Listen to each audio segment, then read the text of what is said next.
Good Thursday morning, everybody, on this August 24th. Chris Allen here on the Sam channel, Facebook, YouTube, Instagram, and X, all sponsored by Ace Hardware Marketplace.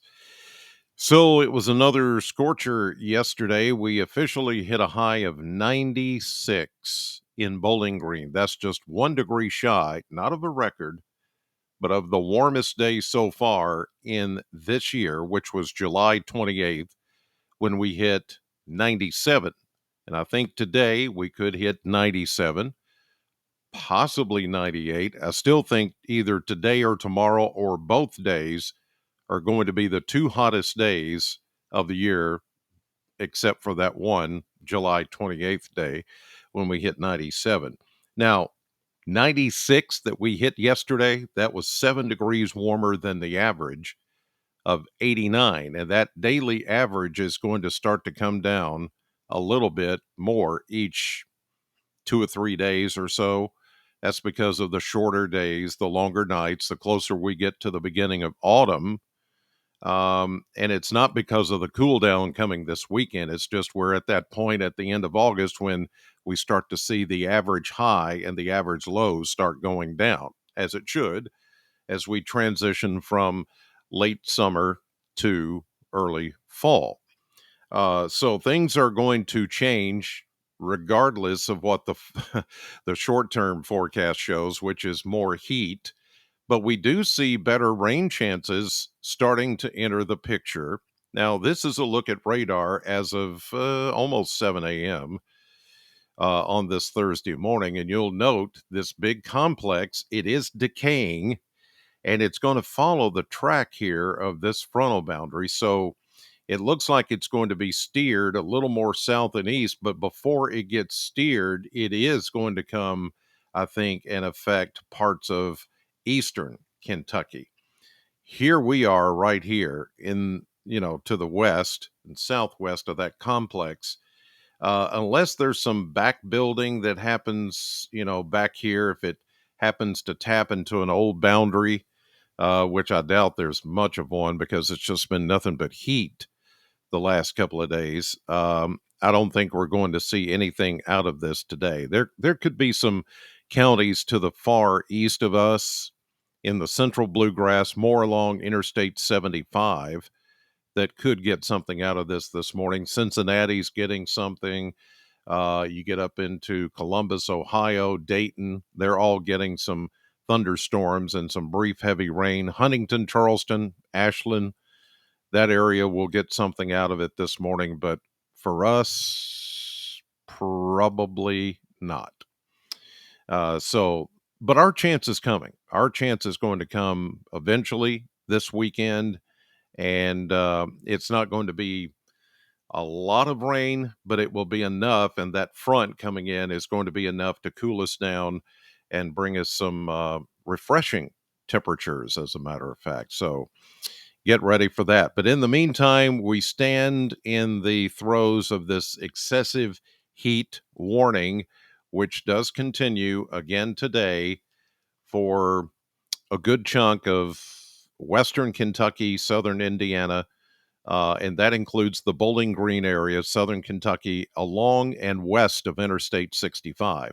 Now, if you live out further out the Cumberland Parkway toward Campbellsville, Columbia, that direction, you're not in this, but you still need to at least treat this, if you're going to be outdoors, like it is, like everybody is covered in this. It does, heat doesn't follow county lines, and neither do storms. So you need to just, take this on as, yeah, it's going to be another dangerously hot and humid day, regardless of where you are in the Commonwealth or anywhere beyond that, because it's just going to be horribly hot and humid, but still very summer like. I mean, still, this is typical late August stuff for us. We just haven't seen it. It's delayed a little, but here it is. It's not record breaking.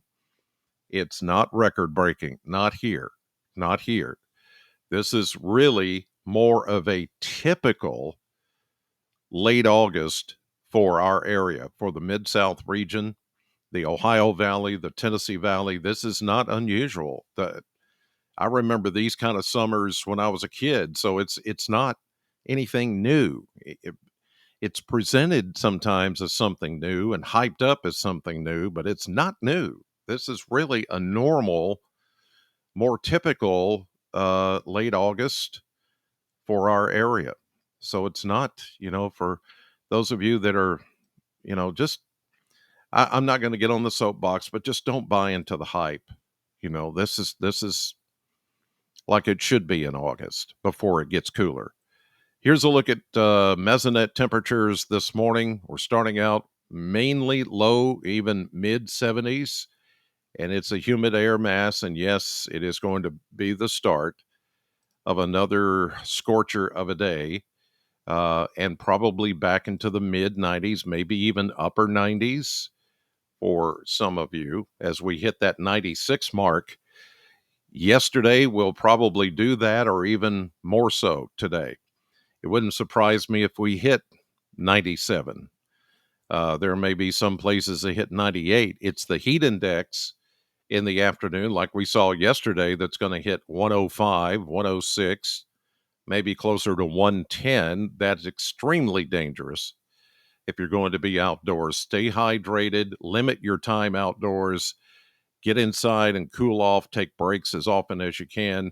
If you have to do stuff outdoors, roofing, construction, farming, even just mowing the lawn or something, it's just not good.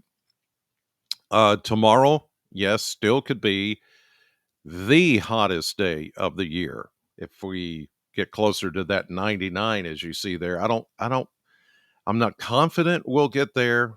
Um, but it's going to be close. It is going to be close. And then we begin to see the changes Saturday afternoon with the passage of a cold front. Yeah, we're still going to see a hot day on Saturday to start. We'll get into the low 90s, and then the change happens.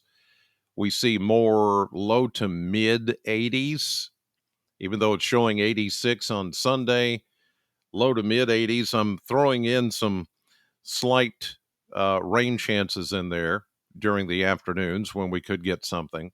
But the reinforcing shot now of cooler air is going to come midweek as we transition from August to September.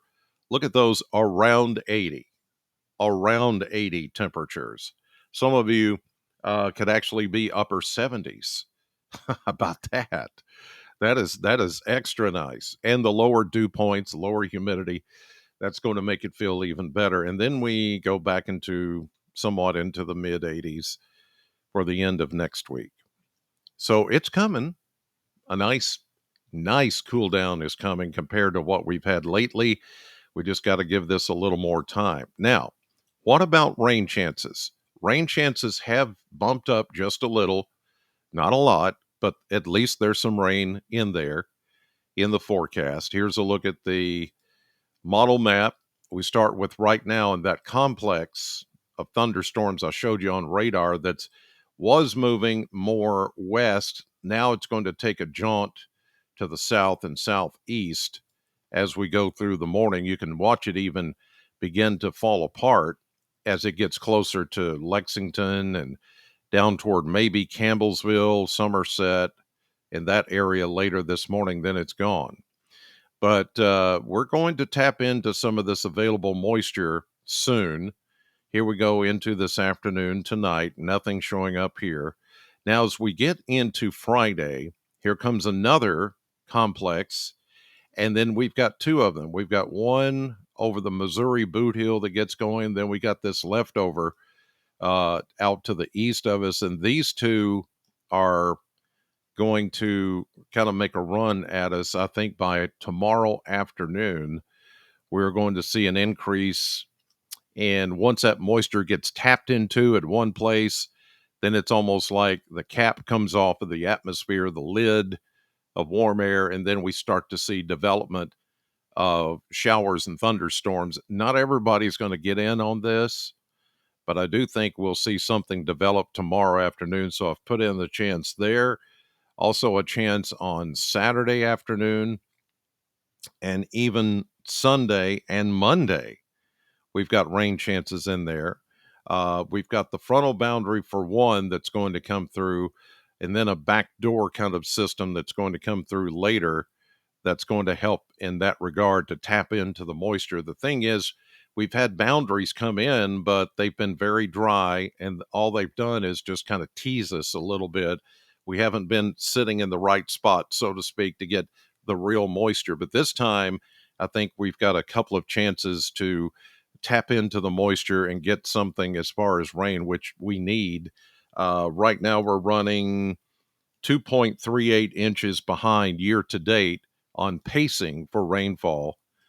Month to date is not that bad, but it's if you look at the year overall, we've done a good job of catching up, and that's why August has been a bit cooler to start. Now that we've gotten the heat, it's been drier.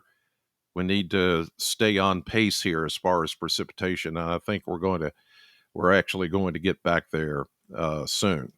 Here's a look at the 7-day map. High pressure today. There's that decaying system to the east of us. High pressure continues ruling the roost for this evening. Another muggy night. Here we go into Friday morning. Friday after a midday or so, here comes the first front. The second front is up here. And then that's followed by a big Canadian high pressure. That's the cool one. So here we go, Friday into the afternoon. As the front sags southward, that's when it taps into that available moisture, acts as a trigger, and we get these scattered showers and thunderstorms in the afternoon and the evening. Then they fade away after dark. Here we go into Saturday. The front sort of lingers, but it's not going to stay here as we get into Saturday, but close enough to where we could see a shower or two late Saturday afternoon. Sunday, then a trough develops. You see that right there, the straw, I like to call it, as it siphons up some of that moisture from the front to the south. Here comes our Arctic front to the north. So I'm going to keep in a chance of a shower late day on Monday, and then again into Tuesday. Here we go into Wednesday, and that front comes in with a reinforcing shot of cooler, drier air. And we get the benefit of that by the middle of next week. And that's when you saw on the 10-day blender, we looked more around 80, maybe even upper 70s for some, which would just be extremely nice. Okay, so hang in there. The two worst days, today, tomorrow.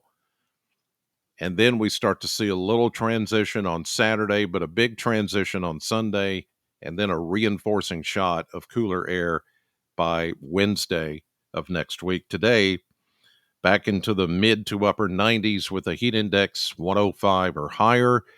Excessive heat warning still in effect for the area. All right, that'll do it this morning. I'm on the radio right now at Sam 100.7 with the morning show. And then I'll see you tonight at 5, 6, and 10 on News 40. In the meantime, God bless you. Thank you for watching, and I'll see you right back here tomorrow morning.